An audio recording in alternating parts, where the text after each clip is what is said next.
一次有 YouTuber 在 YouTube 上面卖房子吧。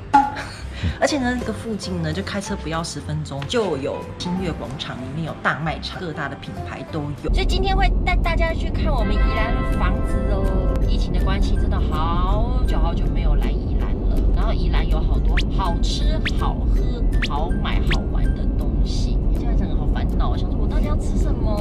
去我们新家那边吃那个啦，鱼丸米粉啊，很有名。那家还有收藏很多玩具，有很多什么无敌铁金刚啊，我们那个年代玩具。它的整个那个餐厅有点像玩具博物馆，大家敬请期待哦。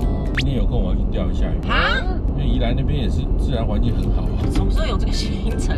你今天穿成这样怎么钓？而且我们也没有带什么东西。我有准备防晒的衣服。Oh my god！ 你什么时候偷偷准备？你很夸张哎！害我今天穿的跟仙女一样。你也可以钓，因为我们去钓的地方，我朋友说不是那种溪呀，要到涉水啊、踩石头那种。无笑不得。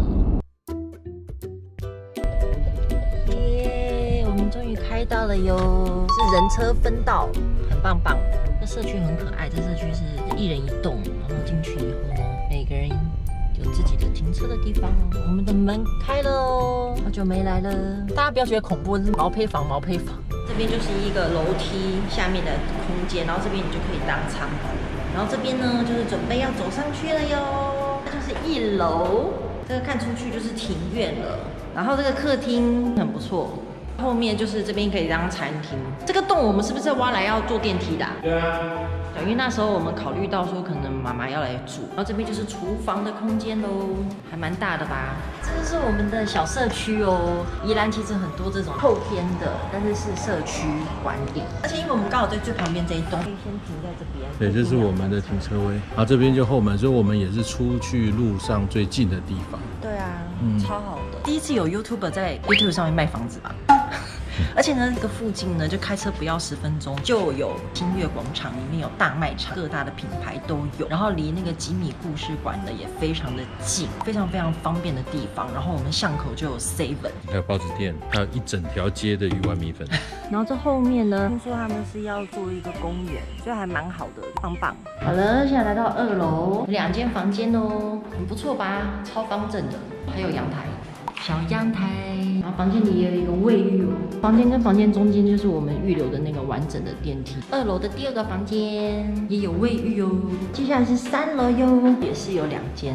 那我们设定的是我们主卧啊，跟一个更衣室。对，所以我们是把一个浴室放在这个外面，有浴缸的。然后呢，全部都是更衣间这一大间，也没有到很大，就是一个独立的。然后这边就是我们的卧房喽，这边还有一个大凹洞，也可以当书房用。然后还有小阳台哟。好，现在往4楼了，这是电梯，这边就有很不错一个空间。这边可以做什么娱乐室啊？对啊，电影院啊。对啊，然后前后有2个阳台，我们走出去看一下。很不错哟。最主要当时我们把它做成毛坯屋，没有做任何的装潢跟装东西进去，最主要原因就是我们想自己设计啊。本来是要给全要转到这个宜兰这边来念书嘛，后来没有必要，我们也知道忍痛，就继续住在台北。宜兰真的很棒，然后后面还有一个小阳台，这边也可以拿来洗衣服，小的。有兴趣的可以私讯我，下面留言哦，会找人跟大家联络。真的很喜欢这个宜兰的房子，真的好害羞，第一次在 YouTube 上面卖房子。有点不知所措，但是真的很诚恳。当初我们也觉得它很好，所以我们才买它的。如果可以，我也想搬宜兰啊。可是因为我们现在工作，我们工作还好，我觉得主要是全。对啊，不然我很想搬到宜兰。有兴趣的跟我们联络哦，或者是可以转发给你的朋友，让你的朋友来买我们的房子。